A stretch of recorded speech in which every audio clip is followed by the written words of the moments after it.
Boa tarde. Retornando agora com uma nova palestra aqui no nosso primeiro Festival das Aves Costeiras do Litoral Paulista. Nós temos a honra de receber o professor Dr. Edson Barbieri. Ele é oceanógrafo, mestre em Geografia Física e doutor em Oceanografia pela USP, pela Universidade de São Paulo. Ele é professor universitário de várias universidades, articulista por mais de uma década da revista Cidade Nova de Ciências e Meio Ambiente. Ele tem mais de 130 artigos publicados e, atualmente, ele é pesquisador e professor no programa de pós-graduação do Instituto da Pesca e também do programa de pós-graduação da Unesp de São Vicente. Ele também está como diretor do Núcleo Regional de Pesquisa do Litoral Sul e coordenador do curso de pós-graduação do Instituto da Pesca. Ele atua também como colaborador, editor e revisor de vários periódicos científicos pelo mundo todo, além de ter 6 livros publicados. Por 3 vezes, o professor Edson Barbieri ele recebeu o prêmio de profissional do ano do Brasil pela Brasil Líder, pela sua atuação científica na área socioambiental. Isso foi em 2015, 2016 e 2017.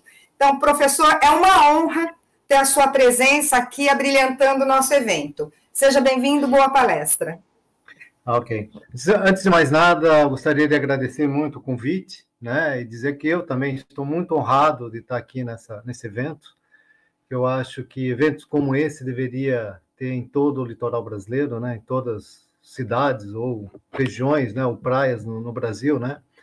Mas, então, agradeço muito e, mais uma vez, eu já parabenizei o Bruno, a Karina e o Márcio pelo WhatsApp e parabenizo todos vocês, né, agora, no caso, a Mari, né, e todos vocês que estão aí empenhados nessa organização, que deve ter dado um trabalho enorme. Tá ok? Então, é uma honra estar com vocês, sem dúvida, e vamos lá, eu vou falar alguma coisa para vocês, dar uma geral, um panorama geral de aves marinhas, costeiras e aves estuarinas, né?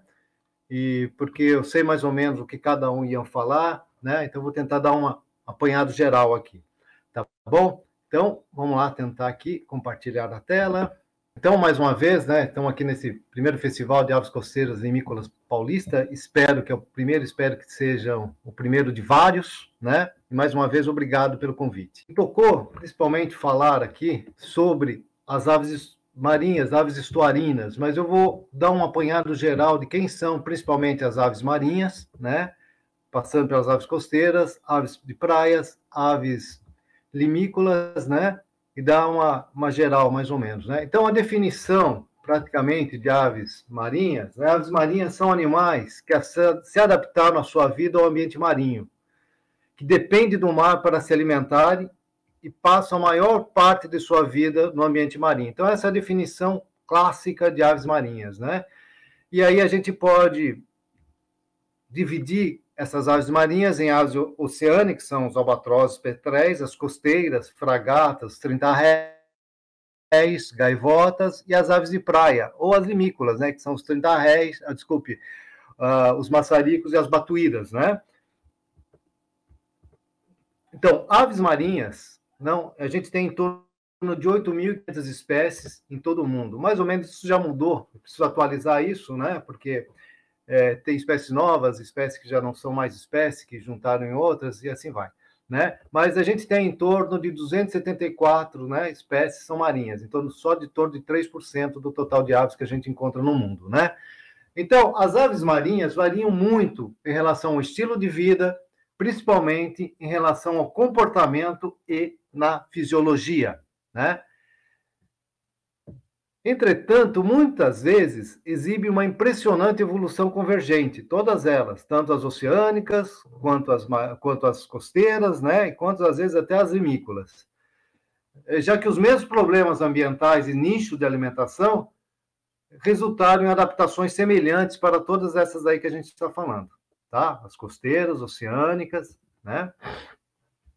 Então, as primeiras aves marinhas evoluíram no período Cretáceo, né? As famílias modernas de aves marinhas surgiram em torno do Paleoceno, em torno de 65 a 53 milhões de anos do presente, né? Para a gente ter uma ideia, são as primeiras aves, né? Dentro da evolução, né? Em geral, as aves marinhas vivem mais tempo e têm menos filhote do que outras aves. Isso é uma importante diferença se a gente começar a falar das aves, por exemplo, dos passariformes, né? Os passarinhos, né? As aves de florestas, né? Porque elas investem muito tempo na criação do filhote, tá certo? Então, aves marinhas, algumas delas podem viver até 81 anos, que é o caso do albatroz, né? Diomedex zulus. A gente tem registro de uma ave como essa com 81 anos de idade, né? Então, é um bicho que vive bastante, né? Algumas gaivotas, por exemplo, podem viver 20 anos, né? Pinguim 15 anos, e assim vai. Então, aves marinhas são K-estrategistas. Em ecologia, K-estrategista, a gente fala que são aqueles indivíduos, né, que são hábeis competidores, são muito competitivos, né? Os K-estrategistas, ele investe no que a gente chama de qualidade, né? Por isso eles têm poucos filhotes, eles têm um filhote, geralmente, ou 2 filhotes, né? Como humano. Humano é K-estrategista, investe na qualidade, né? Por quê? Porque dessa forma apresenta um tempo de vida muito mais longo, que é o caso que eu falei do albatroz, né, do Diomedex zulus, de 81 anos. Os pais demandam grande cuidado com a prole, de forma a garantir a sobrevivência e a longevidade, né? Isso, guarda essa informação que eu vou puxar ela mais para frente, quando eu vou colocar alguns slides aí de algumas aves, né? Então, aqui a gente tem alguns exemplos de cães estrategistas, elefantes, né, grandes felinos, seres humanos, né? E depois a gente tem os estrategistas, né? Que, por exemplo, muitas, as galinhas, por exemplo, né? Alguns anatídeos, que são os patos, né? Que são os estrategistas, né? Porque esses organismos, na realidade, eles investem em quantidade. Então, eles têm muita prole, muitos filhotes, para, de repente, chegar à fase adulta, né? Então, às vezes, por exemplo, alguns peixes, né? Colocam tanto ovo, para 1% chegar à fase adulta, né? Então, esses seriam os estrategistas, né?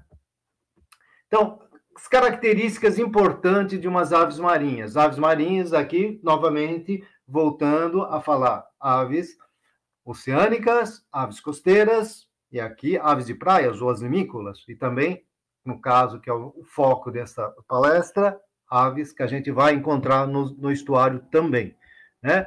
Então, a maioria das espécies fazem ninhos em colônias, algumas milhares, às vezes até milhões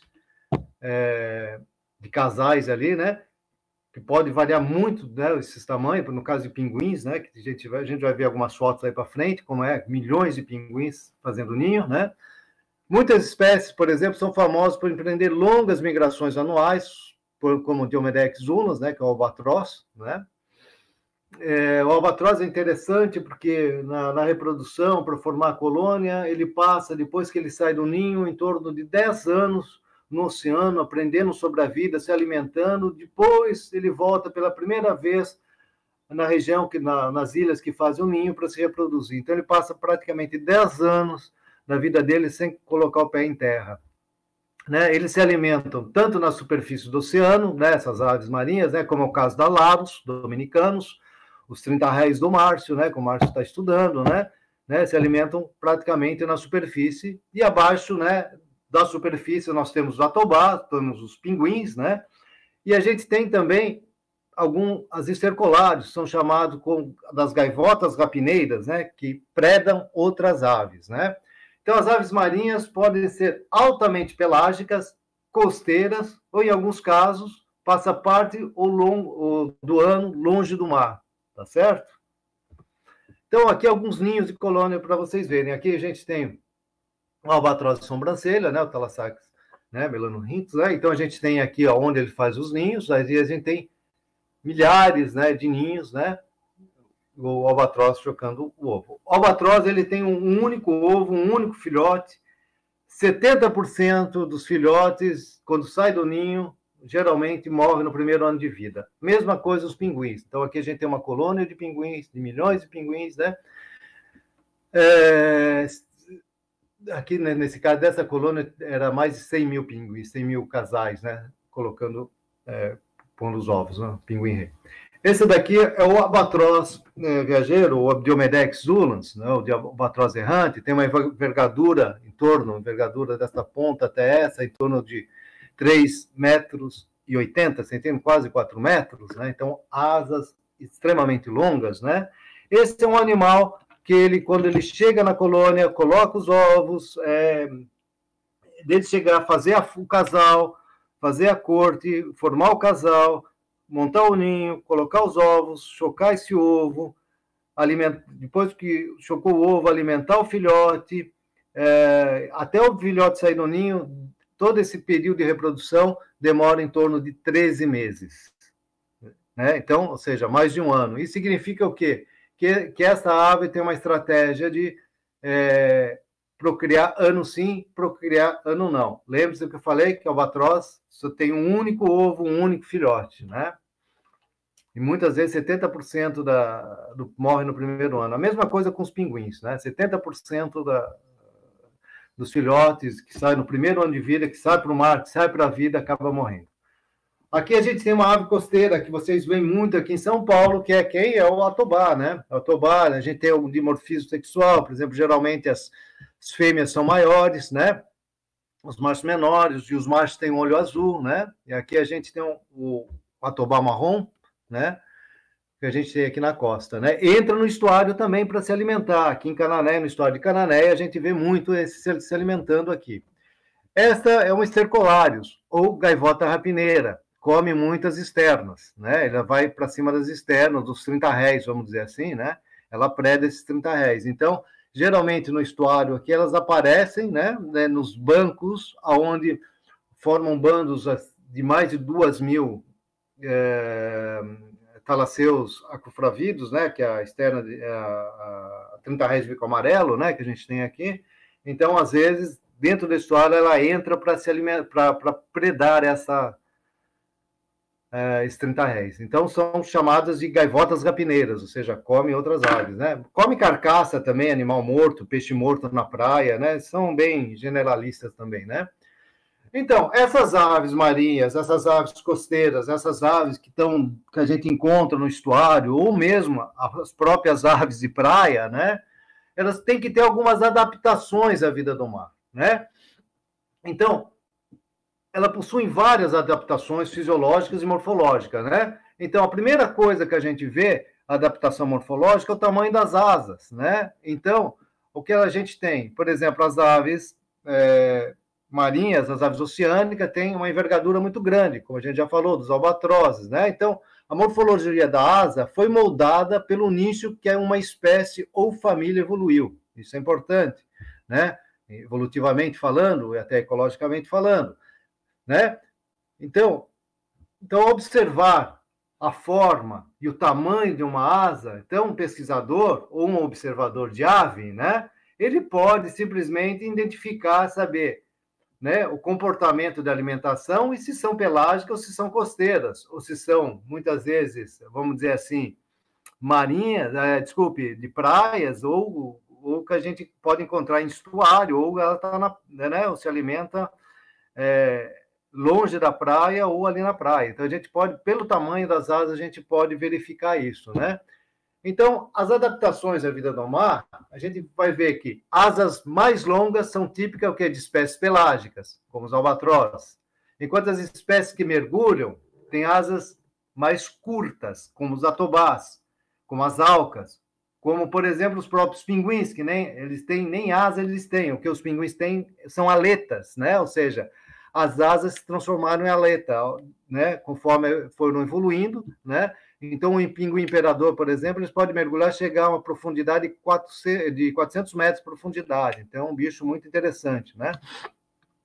Então, as aves marinhas, né? Também quase sempre têm o quê? Pés palmados, com membranas interdigitais, para ajudar o movimento na superfície, né? Bem como auxiliar no mergulho, né? No caso de alguns pufinos, né, que eles utilizam, né, as membranas interdigitais, esses pés palmados, para impulsionar também e se aprofundar, né? Depois os procellariformes, que mudou o nome, que hoje é tudo secuniforme, mas alguns ainda preservam os nomes procellariformes por causa de publicações, tem muitas publicações a respeito, então a gente sempre coloca procellariforme, mas sempre chamando a atenção que mudou agora, é tudo secuniformes, tá?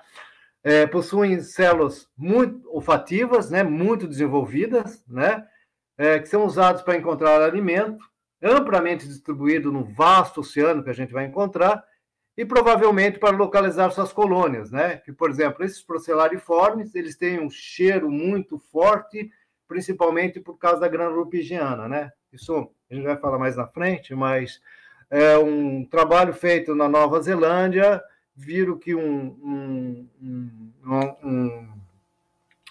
albatroz, ele conseguiu, na realidade era um petrel gigante, ele conseguia sentir o cheiro, né, a 500 quilômetros, né, de um abatedouro que tinha, né, de ovelhas, então eles jogavam as vísceras no mar, a 500 quilômetros esse petrel conseguia sentir o cheiro, em menos de um dia ele estava lá para se alimentar dessas carcaças. Né? Então, a gente tem o quê? Essas espécies têm narinas muito desenvolvidas, né, com glândulas olfativas muito desenvolvidas aqui. Toda ave marinha, a gente já vai falar, e essas, além de servir, né, para abrigar essas glândulas, né, no caso, olfativas, essas células olfativas bem desenvolvidas, ela serve também para liberar o sal aqui da glândula de sal em cima das duas orbitais, que a gente já vai falar sobre isso já, né? Então, o que a gente tem aqui? As longas asas, que são as adaptações. Esse é o albatroz nariz amarelo, então uma envergadura de em torno de 3 metros. Tanto é que o albatroz em terra, o cara ele quase não consegue levantar voo, né? Então, ele só levanta voo, geralmente é onde eles ficam para fazer os ninhos, são regiões escarpadas, né? Eles pousam na água e tem uma dificuldade muito grande, né? Gastam uma energia monumental para levantar voo, mesmo quando estão pousados. O que é interessante nessa história é que é muito fácil, quando a gente está embarcado, saber que é um albatroz ou que é uma outra ave, porque o albatroz ele nunca bate a asa. Né? É impressionante, você vai ver ele sempre planando, sempre buscando as componentes do vento, né, para ganhar velocidade. Então, aqui só um diagrama para a gente ver rapidinho, né, a questão da velocidade. Então, a gente vê aqui um albatroz, né, a velocidade que ele chega, né, em relação, né, a mais de 40 km por hora, né, em cima, né, e aí vai, desculpe, 40 metros por segundo, muito mais de 40 km por hora, né, tá certo? Então, a gente tem aqui algumas gaivotas em torno de 15 metros por segundo, e depois a gente vê um pombo, né, que em torno de 5, 6 ou 8 metros por segundo, tá? E daí, o que a gente tem aqui é o caso do mergulho, né, a velocidade de mergulho que tem, né, de um albatroz, né, que é quase pequena, porque o bicho não mergulha, ele usa componente. Que, como eu falei, né, voltar, aves marinhas têm os pés palmados, né, como as membranas interdigitais, cadê ela? Setinha? Está aqui, ó, membranas interdigital, esses pés palmados para auxiliar na movimentação na água. Não vou falar muito na pena, mas aqui é importante porque essa glândula de sal é muito importante, então toda ave marinha tem muito desenvolvida essas duas glândulas de sal em cima das orbitais, né? Então aqui, ó, Malaros, né, a foto de Malaros, as glândulas de sal, né, extremamente vascularizada, né, para retirar o sal da corrente sanguínea desses bichos, desses animais, né? Ele vai chegar até aqui e sair em gotículas bem salgadas aqui pela ponta do bico, né? Toda ave marinha também, ela tem o bico bem desenvolvido, né, para pegar em forma de gancho, como a gente está vendo aqui, né, para capturar presas rápidas e lisas, como peixe, lulas, etc, né? Então aqui, ó, a gente vai ver os bicos, né, extremamente, cada parte desses bicos tem nome, ranfoteca e tal, mas não vou entrar em detalhes, tá? Mas aqui a gente vê bico em forma de gancho, então a gente vê que ele adaptado o quê? E bicos fortes em forma de gancho, né? Adaptado principalmente para capturar presa, como eu falei, rápidas e lisas. Esse daqui já é de um petrel, você vê que é um tipo de um bico mais adaptado a furar, a rasgar, mesma coisa desses petréis aqui, né? Então, eles podem pegar peixe? Pode comer lula? Sim, óbvio, mas esses bichos também podem comer carcaça, né? Aqui no caso de aves costeiras, tanto aqui, por exemplo, a fragata quanto a sula, que estão aqui, né? Que a gente tem também a mesma coisa, olha, bico grandes, né? Em forma de gancho, né? E a fragata mais ainda, porque é creptoparasita, né? Que ela pode pegar peixe na superfície e pode, se estiver dando sopa, mas geralmente ela vai em cima do atobá para roubar os alimentos do atobá que ele solta, né? Então, geralmente ele pega esse peixe no ar, né? Depois a gente, cadê a setinha? Está aqui, né? A gente tem aqui, por exemplo, os bicos dos trinta-réis, que é diferente, né? Que pega na superfície, dos pinguins também, né?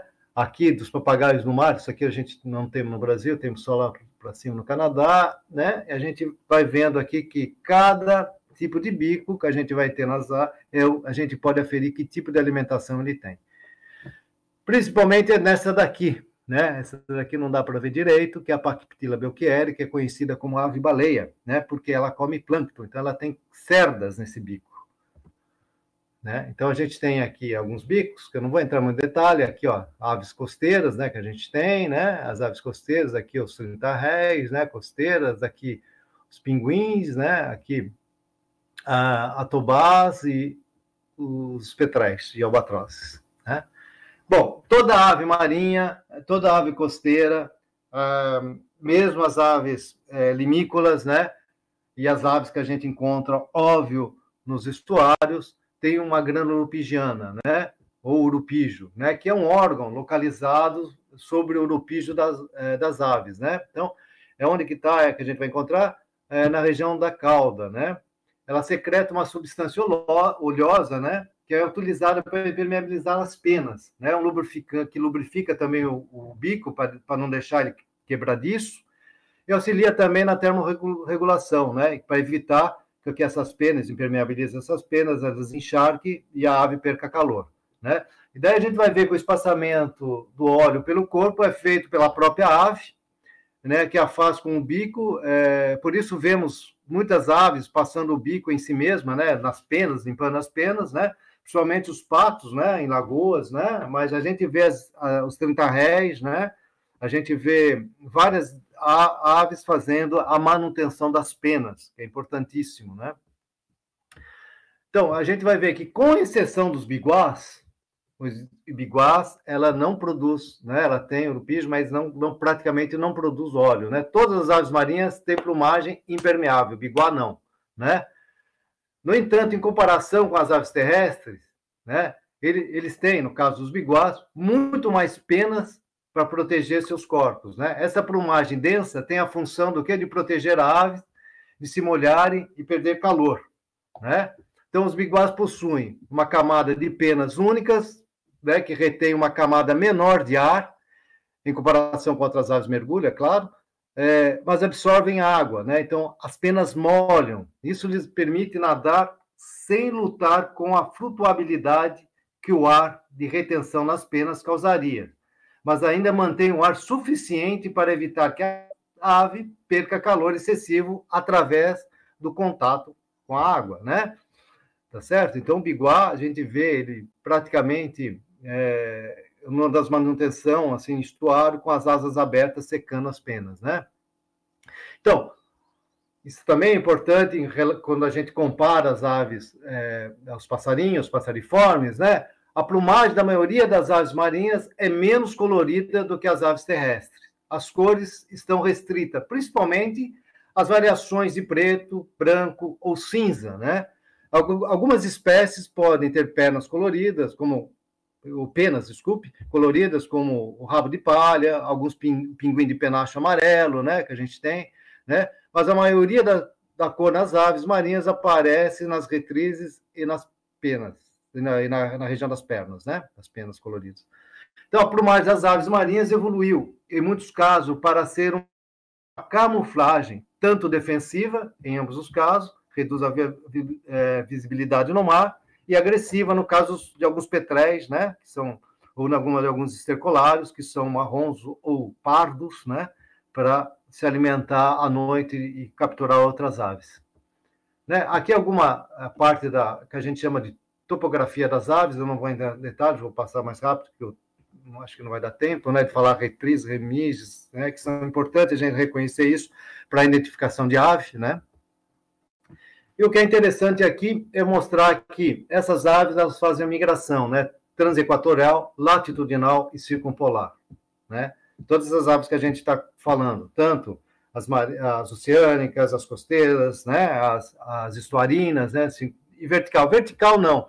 Vertical tem mais a ver com as aves que são em montanhas, né? Tá? Que elas fazem os passarinhos, né? Que podem no inverno elas ficam mais embaixo, e quando chega o verão, elas sobem mais nas montanhas, né? São as chamadas verticações verticais, né? Então, uma transequatorial clássica, né? É esse 30 réis, né? Que é a Externa paradiceia, que faz ninho lá na Groenlândia, lá na região ártico, né? Quando começa a chegar o outono lá, ela começa a migrar, desce, passa pela costa do Brasil, vai até a Antártida, fica aqui forrageando nessa região. Quando começa a chegar o outono aqui, ela começa a migrar novamente e vai lá para cima nas zonas de reprodução, né? Então eu brinco que essa ave não gosta da noite de jeito nenhum, né? Porque aqui, por exemplo, no verão, quando ela se reproduz, praticamente tem 1 hora, 2 horas no máximo de noite. E aqui na Antártida a mesma coisa, né? Então ela faz. Mesma coisa aqui, né? Que nesse caso, né, Cupufinus tenirostris, né, que faz a migração transequatorial, né, chega aqui na região da Tasmânia, né, ele sobe, ele vai se alimentar, forragear, né, no hemisfério norte e desce, só para vocês terem uma ideia, né. Depois a latitudinal, que algumas espécies simplesmente elas mudam de latitude na migração, vem para a latitude maior, sobe para latitudes maiores, né, e depois desce para latitudes menores. A mesma coisa, né, para o sul, né, tem algumas espécies daqui que procriam aqui, vêm aqui se alimentar e depois descem, né.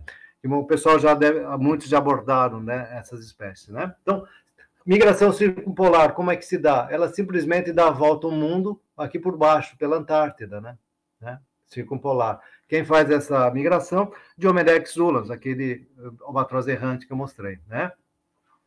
Então, praticamente, existem 4 tipos básicos de estratégias alimentares, ou guildas alimentares relativas à alimentação no mar. A alimentação na superfície, mergulho, perseguição, mergulho em voo picado e perseguição de vertebrados superiores. Dentro dessas guildas, vamos dizer assim, existem múltiplas variações, né? Na realidade, às vezes, elas se misturam. A gente fala que sempre essas classificações são meio arbitrárias, mas é uma boa colocação para vocês terem uma ideia de como funciona a alimentação. Então, a gente tem aqui as fragatas, que são creptoparasitas, se alimentam aqui na superfície, né? As escuvas, no caso aqui, as gaivotas rapineiras se alimentam de outras aves, o talhamar que rasga aqui, né? Os petrais que se alimentam aqui na superfície, né? Os albatrozes também, depois as mergulhadoras, como é o caso do atobá, pinguim, e as que vêm de grande altitude, 15 metros, e se lançam, né, para pegar os peixes de profundidades, como é o caso dos pelicanos, das sulas, né, do rabo de palha, né, tá certo? A mesma coisa, não vou deter muito, que o tempo urge, né, que temos muita coisa ainda para falar. Então, alimentação à superfície, né, muitas aves marinhas alimentam a superfície do oceano, né, que a gente já viu, né, já que a ação das correntes marinhas muitas vezes concentra o alimento, como crio, peixes, lulas, né, outros. Aqui a gente tem quem são essas espécies? Oceanitas oceânicos, né, o petrel das tormentas, que se alimentam bem na superfície, né, um petrel bem pequenininho, né, que chama conhecido como a dorinha do mar, né. Então a gente vê o que a alimentação superfície, né, então a gente vai ter, né, em voo, né, praticado principalmente pelos pterodromas, as fragatas, os painhos, né, e alimentação na superfície utilizando o movimento de natação, né, fumaros, né, as gaivotas, né, pterodroma também, e aí vai, né.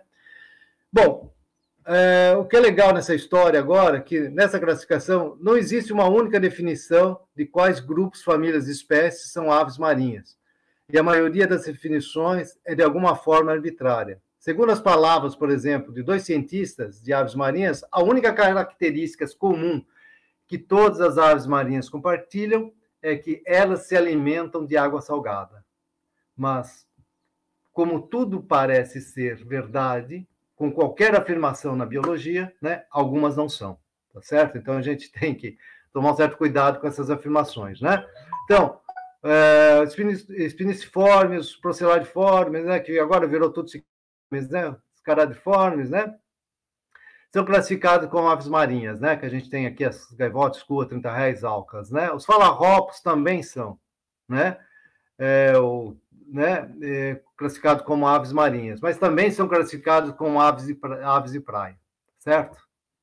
Então, aqui, ó, a gente mostrar aqui algumas espécies, né? Então, aqui a gente tem essas aves aqui costeiras, né? Que são os 30 réis e as gaivotas aqui, né? 30 réis e gaivotas, né? Um bando heteroespecíficos, né? Se alimentam aqui na costa, mas a gente encontra bastante dentro do estuário, se alimentando, descanso, repousando. A mesma coisa com o talhamar, né? Se alimentando na costa, se alimentando dentro do estuário. Às vezes aparece aqui também as gaivotas rapineiras, comendo carcaça. Essa daqui, espécie, é costeira. Não temos aqui, né? Que é o papagaio do mar, né? Alcas, né? E o falarrópus aqui, né? É considerado ave marinha, mas também muitos colocam elas como aves de praia, né? Então, os biguás mergulhões, que aninham em lagos, né? Mas no inverno se alimentam no mar, né? São geralmente classificados como aves aquáticas e não como aves marinhas, embora haja um número de patos, né, do mar na família Anatidae, que são verdadeiramente marinhos, né? No inverno, por exemplo, passam a maior parte da vida na água salgada. Por convenções, eles são geralmente excluídos do agrupamento de aves marinhas, né? Muitas aves de praia, limícolas e garças, né, passam a maior parte da vida no ambiente marinho, né, que vive na beira do mar, costa, mas também não são tratadas como aves marinhas, tá? Então, aqui, ó, a gente tem os biguás, né? Aqui no caso dos mergulhões, aqui no caso de alguns anatídeis, né? E aqui o bom pinguim, sim, ave marinha, né? Não são considerados ave marinha como excelência, né? Embora a gente encontre eles lá, né? Então, as migrações, eu falei, migrações equatorial, vertical, já falei. Aqui, os albatroz, né? O albatroz bico, que faz a migração latitudinal, né? Muda de latitude.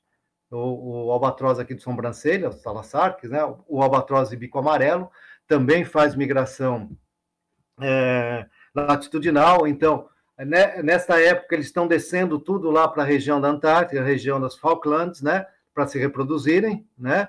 E passam parte do tempo de vida deles aqui no litoral brasileiro, inclusive no litoral paulista, mas principalmente ali na ressurgência de Cabo Frio, né?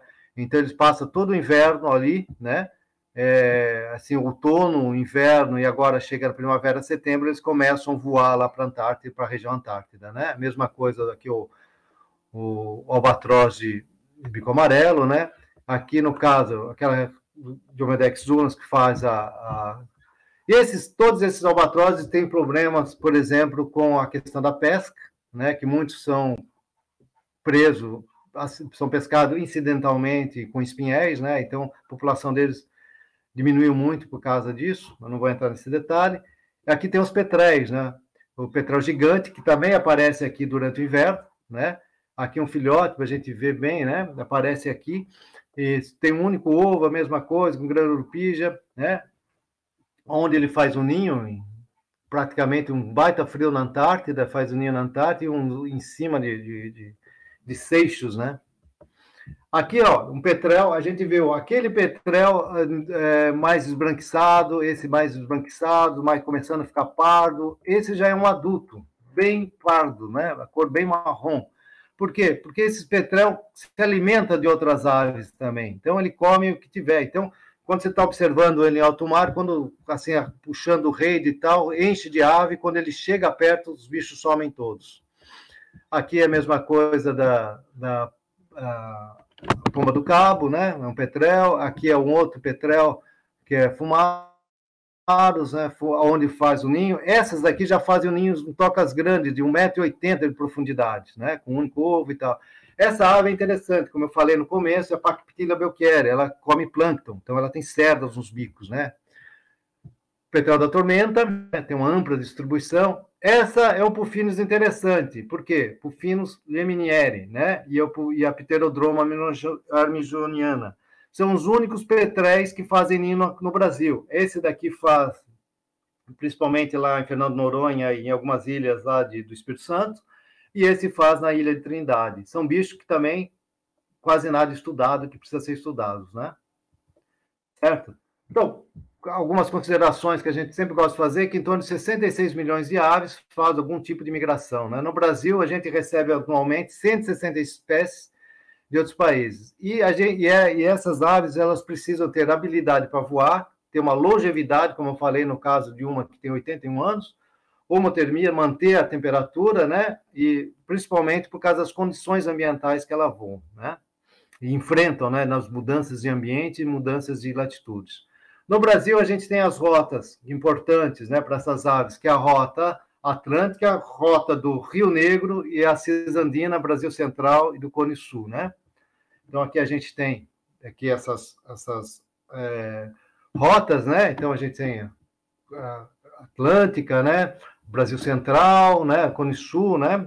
Que a gente vai falando. Então, aqui a rota atlântica, né? Quem utiliza essas rotas atlânticas são essas aves aqui, que a gente chama as aves limícolas, que já falaram, né? Que são os calídres e tal, as batuíras, os maçaricos, que elas também entram dentro do estuário. Então, como elas usam esses pontos de paradas nas praias para se alimentar, elas entram também no estuário, né? E utilizam aqueles baixinhos lodosos, arenosos para se alimentarem, né? Aqui o esquatarola, né? O pluviário esquatarola, se alimentando em praia, né? Onde ele faz ninho, faz lá em cima e vem aqui para o Brasil, na costa do Brasil, utilizando a rota atlântica, né? A batuíra de bando, né? Que a gente encontra ela durante todo o ano no Brasil, embora faça reprodução no hemisfério norte, né? Toda essa parte amarela no hemisfério norte. Durante todo o ano no Brasil, ela não migra, porque geralmente os bichos que ficam aqui não são espécies em fase reprodutiva, tá? No caso do sanderling, também é a mesma coisa, né? Faz ninho lá em cima. O sanderling, na realidade, é Callidus alba, né? A gente encontra em toda a costa do Brasil, né? Aqui o Callidus canutus, né? A gente só encontra plumagem aqui, na maioria das vezes, dessa plumagem, descanso nupcial. Aqui, essa plumagem mais vermelhado, a gente encontra quando ele está se reproduzindo. Então, a gente encontra essa plumagem quando eles estão chegando em setembro, por aqui, a gente ainda consegue ver. Depois disso, ele começa a perder essa plumagem, começa a passar dessa cor, né? Aqui é onde eles a parte amarela, onde eles fazem a reprodução, né? Depois, né, desce. Aqui também toda a distribuição das populações, assim, né? Esse é o maçarico pintado, né? O Actites, né? A gente encontra muito aqui no mangue, né? No mangue, né? Então, aqui as pintinhas significa que ele está em plumagem reprodutiva.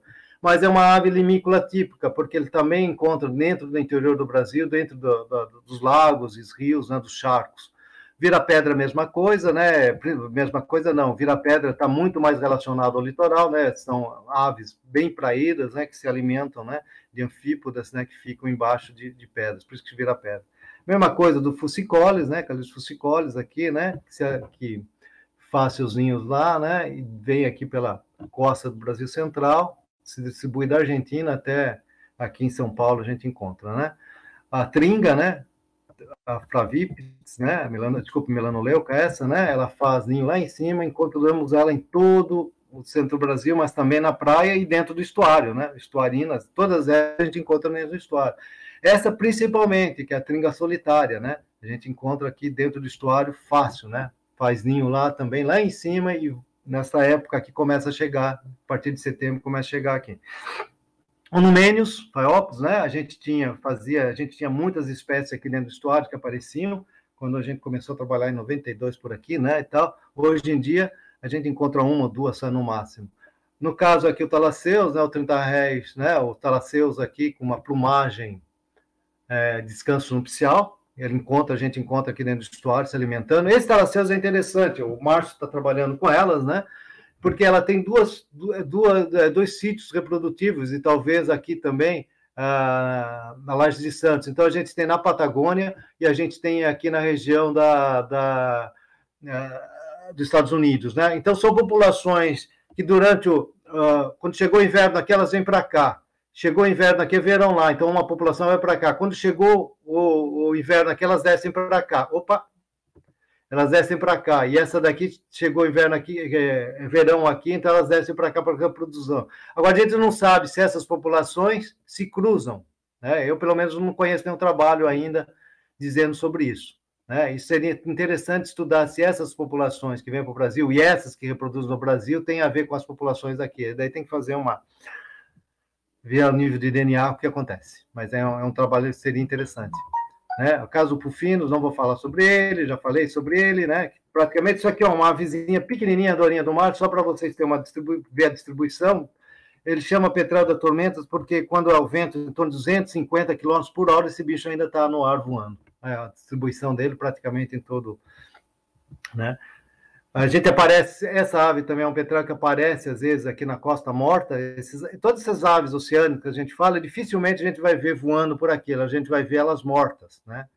Tá certo? Então, é a mesma coisa, por exemplo, o que é o diferente dos estercolares. Elas entram no estuário, elas vêm para a praia, porque elas vêm atrás dos tentarréis para se alimentar dos gaivotas pequenas. No caso da estercolar do Anticaudes, né? Que a gente chama de gaivota rapineira, né? A da parasítica, a mesma coisa, né? Parasíticos vêm aqui também, ficam aqui se alimentando, faz a reprodução lá em cima e vem aqui embaixo se alimentar. Né? O Pluvialis dominica, né? Que a gente vem pelo Brasil, por Costa do Brasil Central, mas a gente encontra ela na Ilha Comprida. Então significa que ela desce para cá e depois ela começa a se deslocar aqui mais para o norte do Brasil também, né? Pluvialis dominica, porque até em Itaguá acha ele, né? Isso aqui é um estuário, né? A gente tem uma ilha de barreira, né? Então a gente tem as aves que tem aqui, que são as oceânicas, depois a gente tem as aves costeiras, depois a gente tem as aves de praia, as aves estuarinas e as aves, vamos dizer assim, de água doce, as aves de rio, né? Então aqui um estuário típico com vários baixios lodosos, onde as aves utilizam para se alimentarem, né?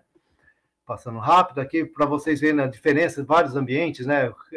Água salobra aqui no estuário, água salgada, oceano aqui, estuário aqui, mangue, né? Restinga aqui, floresta, né? Então você vê uma diversidade de aves muito grande. Vou passar rápido isso aqui, né? Não vai dar tempo para falar. Mas isso aqui é só para fazer inveja para vocês, para mostrar onde eu moro. Eu moro exatamente aqui, ó. Bom, vamos lá. Isso aqui é a Ilha Comprida, né? Então, aqui a gente vê as aves, aqui está o estuário está aqui dentro, mas a gente tem essas aves de praia que estão aqui, subiu muito aqui, não dá espaço, elas não têm lugar para forragear. Então, quando elas vão, muitas vezes elas entram aqui em alguns baixios lodosos que ainda ficam expostos, né? Se alimentar, né? Aqui vão passar rápido. Bom, algumas espécies que a gente tem no estuário, rapidinho, né? Por exemplo, a gente tem a Greta tula, né? Que são as garças, né? Com o pé bem amarelo, que se alimentam aqui. Nesse caso, ela está com a plumagem nupcial, né? Tá reprodutiva, né? A garça grande branca, né? Casmerodes albos, né? Que a gente encontra no estuário, se alimentando, principalmente dos baixos lodosos. Tipicamente de estuário, né? A garça azul, né, que se alimenta no mangue, a gente está sempre relacionado ao mangue, comendo nos baixios, e quando a maré sobe muito, descansando nas árvores, aí, ó, se alimentando no baixio, né? Essa daqui é uma invasora que vem, a população, a garça vaqueira, veio desde os Estados Unidos, hoje a gente já encontra ela na Argentina. E todas as aves que eu estou falando, dessas garças, elas se reproduzem aqui, né? E também é um trabalho que precisa ser feito, né, nesses sítios de reprodução dessas aves. Inclusive, essa garça vaqueira se reproduz junto com elas. Mesma coisa da Ardea cocói, né? Que a gente encontra nesse estuário. Isso aqui são tudo estuários, ou seja, que a gente vê em água salobra, mas a gente encontra também em água doce, mas a gente encontra também muitas vezes na praia. Mesma coisa do colhereiro. Eu tenho aqui os dados da distribuição, preciso publicar esse trabalho urgente, né, desse colhereiro aqui no estuário, né? Então a gente tem bastante, principalmente no verão, no inverno diminui muito a população, a gente não sabe nem para onde vai, né? A gente não sabe se esses colhereiros são do Rio Grande do Sul, são do Pantanal, de onde eles vêm. Mas é interessante, tem bastante aqui, né? Então, são estuarinos, porque a Lagoa dos Patos também tem bastante, e aqui também, né?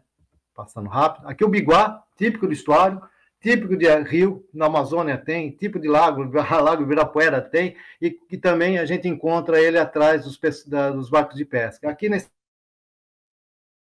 caso, como eles não têm a grana do pijama, como eu falei, eles ficam em árvores ou em cercos, secando as penas, né? Porque as penas encharcam. Mesma coisa dos guarás, né? A gente fez um trabalho com eles aqui, já publicamos e tal, faz ninho aqui, se alimenta principalmente quando a maré baixa, né? A maré vai subindo, subindo, daí eles mudam os sítios de reprodução. Isso é um trabalho que poderia ser interessante fazer, né? Ver as preferências de habitat dessas aves. É que eu não tenho perna, não tenho tempo. É só para mostrar que aí tem um marrom aqui que vai mudando a cor. Essa é um pato que a gente tem no estuário, mas mais relacionado à água doce, Caína mochata. A população dele diminuiu muito por causa da caça, né? Um bicho que está em perigo de extinção, inclusive. Depois tem os anatídeos, os marrecos, né? Embora sejam de água doce, a gente encontra muito dentro do estuário. Por quê? Porque eles se alimentam aqui nessa região assim de lagoas e lagos. Mesma coisa aqui do Jaçanã, né? Relacionado à água doce, se alimenta de insetos, mas à medida que a maré baixa, eles seguem, né? À medida que a maré sobe, ele vai subindo, né, no lugar de água doce. Então, ele faz uma dinâmica interessante, se alimenta principalmente. Mesma coisa do socó mascarado, né? Ela aqui tem bastante, faz ninho, né? Precisa ser típico de estuarino, típico de mangue, né? Mas a gente encontra em água doce. Essas daqui são as galinhas d'água, né? Típica do que de água doce. Essa daqui, o socó, não. É típico também de água doce, mas a gente encontra no estuário e às vezes a gente encontra até na praia se alimentando de peixe. Por quê? Nesse ambiente estuarino, as distâncias são muito curtas. Então, o bicho vai aonde tem alimento, né? Ofertou alimento, ele vai. Né? Passar o socoboi também, relacionado à água doce dentro do estuário, né? A mesma coisa da galinula, né? Clorópus, né? Relacionado à água doce, mas é estuarina, porque está nesse ambiente que ainda às vezes muda. E nesse caso aqui, a saracura no mangue, se alimenta no mangue, principalmente, né? Fragata, costeira, né? A gente está aqui, o macho com papo gular, né? Entra dentro do estuário para se alimentar. São costeiras e tal. E aqui também produz um único ovo, né? São creptoparasitas, roubam alimento de outras aves do atobá, mas também se alimentam, às vezes, de peixe que está na superfície, né? As fragatas. Tipicamente costeiras essas, né? Aqui, no caso, a gente tem o filhote e aqui a gente tem a fêmea, né? A fêmea tem esse peito branco, né? Os atobás também entram aqui dentro do estuário para se alimentar. Filhote, não vou falar muito nele. Os 30 réis, muitos deles ficam, olha aqui, isso aqui é um baixio, né, onde os talhamares estão, né, que, em descanso, né, que utilizam esse estuário para alimentação. Né? Mesmo o talhamar aqui. Né? Vamos lá. As externas. Desculpe, aqui são os no caso aqui, o Acufravídeos, né? No caso aqui, externa inundinácea, né? Os bandos que a gente encontra nesses baixios. Nesse caso aqui, a gente tem uma externa vitata, né? Que estamos aqui, ó, plumagem nupcial, porque ela faz ninho lá na Antártica e vem para cá durante o verão. Aqui, no caso, ó, um Acufravídeos fazendo a dança nupcial, né? Que é muito comum nas aves. Isso aqui, externa irundo, começa a aparecer agora, né? Ela vem lá do hemisfério norte. Trudô vem do sul, mas aparece por aqui, né? No caso, Trudô com larvos maculipênis, também dentro do estuário a gente encontra. Essa pode aparecer para cá, eu vi uma vez só, que é a Paradiceia, né? Aquela que eu falei das migrações, né? E nesse caso aqui são o quê? Os filhotes dos laros dominicanos, né? 1, 2, 3, né? Para vocês terem uma ideia da reprodução das laros. A distribuição da laros vai desde a Antártida até o limite norte, que é no Espírito Santo. Né? Tem bastante aqui. Estercolários, rapineiras, né? Os estercolários, que a gente encontra no estuário também em cima das áreas de praia. Estercolários pomarinos, mesma coisa, né? Se alimentando aqui num baixio, né? Ela pousou aqui, os 30 réis sumiram todas de perto. Essas aqui são aquelas ocorrências que podem acontecer no caso da gaivota de Franklin, né? A primeira ocorrência aqui em São Paulo e tal, que a gente fez, né? A mesma coisa do anos minutos, né? A gaivota de cabeça cinza também, tudo dentro do estuário, falarrópos dentro do estuário, né? Assim, e aqui são as espécies que a gente precisa estudar melhor, né? Essas daqui, principalmente, que é a batuíra, né, de colheira, que no caso, né, tem poucos estudos, acho quase nada, né? A gente tem no estuário também, se alimentando, certo? Bom, eu vou passar mais rápido, eu já falei sobre essas, porque já passei do horário, tá? Né? Então, aqui a gente tem todas, e as limícolas também, que eu acho, são todas essas limícolas aqui, que a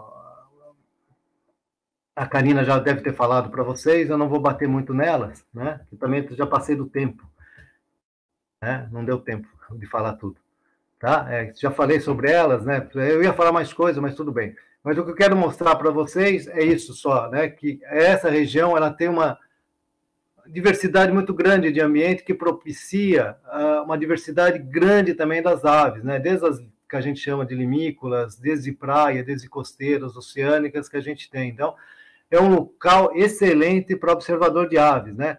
Eu lembro quando eu estive na Irlanda, há muito tempo atrás, quando fazia o doutorado ainda, né, com o meu orientador lá, daí tinha o Neil, ele tinha 9 anos, hoje já tem doutorado, né? Ele sabia mais de ave do que eu, porque todo mundo lá na Irlanda tem essa tradição, desde criança de 8 anos até senhoras de 80 anos, de observar aves, né? E eles são muito importantes, né? Para a gente, né? Para dar informação, né? São importantíssimos trabalhar com eles, ok? Desculpe eu por ter passado, era 40 minutos, tá ok? Desculpe mesmo. Obrigado, tá aí meu e-mail, se alguém precisar de algum contato, ok? Beleza? Perguntas?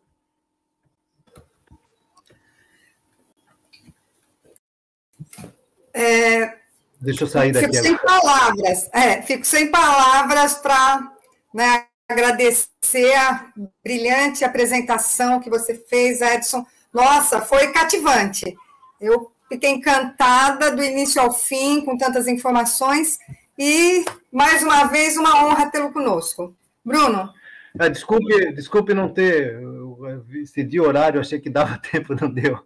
Tá, eu vi aqui, depois deu um apito aqui, eu falei, 40 minutos já foi. Não, mas está dentro do horário, até às 18 horas, o tempo é nosso. Ok, então... Está dentro.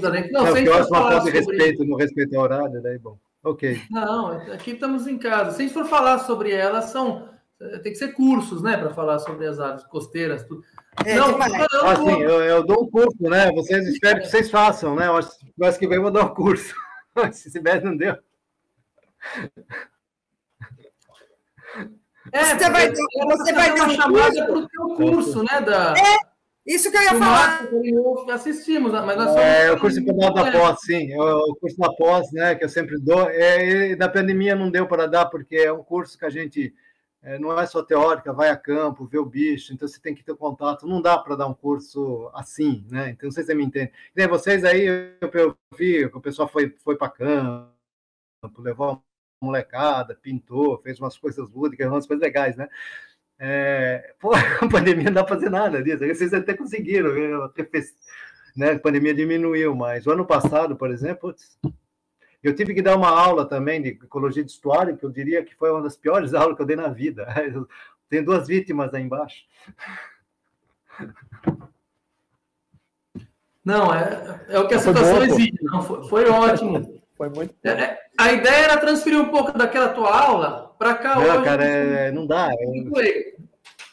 Era isso mesmo. Bom, aqui o Edson falou, estamos o Márcio, a Karine e eu, somos suspeitos do Edson. Não é só o professor, para a gente é um amigo muito querido. Todo mundo com quem a gente faz piada é porque a gente gosta da pessoa. A gente vive zoando um com o outro o tempo todo porque a gente gosta de coração. Tem um carinho. Obrigado. Muito, para nós é mais do que um professor, é um amigo muitíssimo querido. Vou passar para o Marco, que nós temos um pouco tempo, mas já agradeço, Edson. Eu também... Tem alguma pergunta? Então, Edson, não tenho aqui pergunta. A Dária está até perguntando no chat, mas ainda não chegou pergunta. O pessoal anda tímido nas palestras, eles não estão perguntando muito. Tem comentário, mas poucas perguntas. Tem bastante comentário agradecendo. E aí eu também faço a vez de agradecer aqui, né? É sempre um prazer poder escutar e assim, até a gente tem muito orgulho, né? A gente conversa bastante, Bruno, Karina, de fazer parte, né, dessa... Hoje eu sou aluno de doutorado sobre orientação do Edson, né? Então, com os 30 réis, o projeto acabou me levando para um caminho tão bacana que a Karina me apresentou e hoje eu tenho esse orgulho de ser aluno do Edson. E espero a gente poder fazer bastante coisa aí com relação aos 30 réis. E a aula de hoje foi uma baita aula, né? Acho que... Travou, Márcio. Para quem não tinha... Eu não sei se... Para quem não tinha dimensão de aves marinhas, costeiras, estuarinas, acho que hoje deu para encantar, como muita gente falando aqui no comentário, né? Surpresa com essa diversidade, com essa variedade. Então, queria te agradecer e dizer novamente que é um orgulho. O pessoal não tem ideia. Não tem ideia. Obrigado. Obrigado. O Brasil se especializa muito em aves de mata, né? Mas é isso.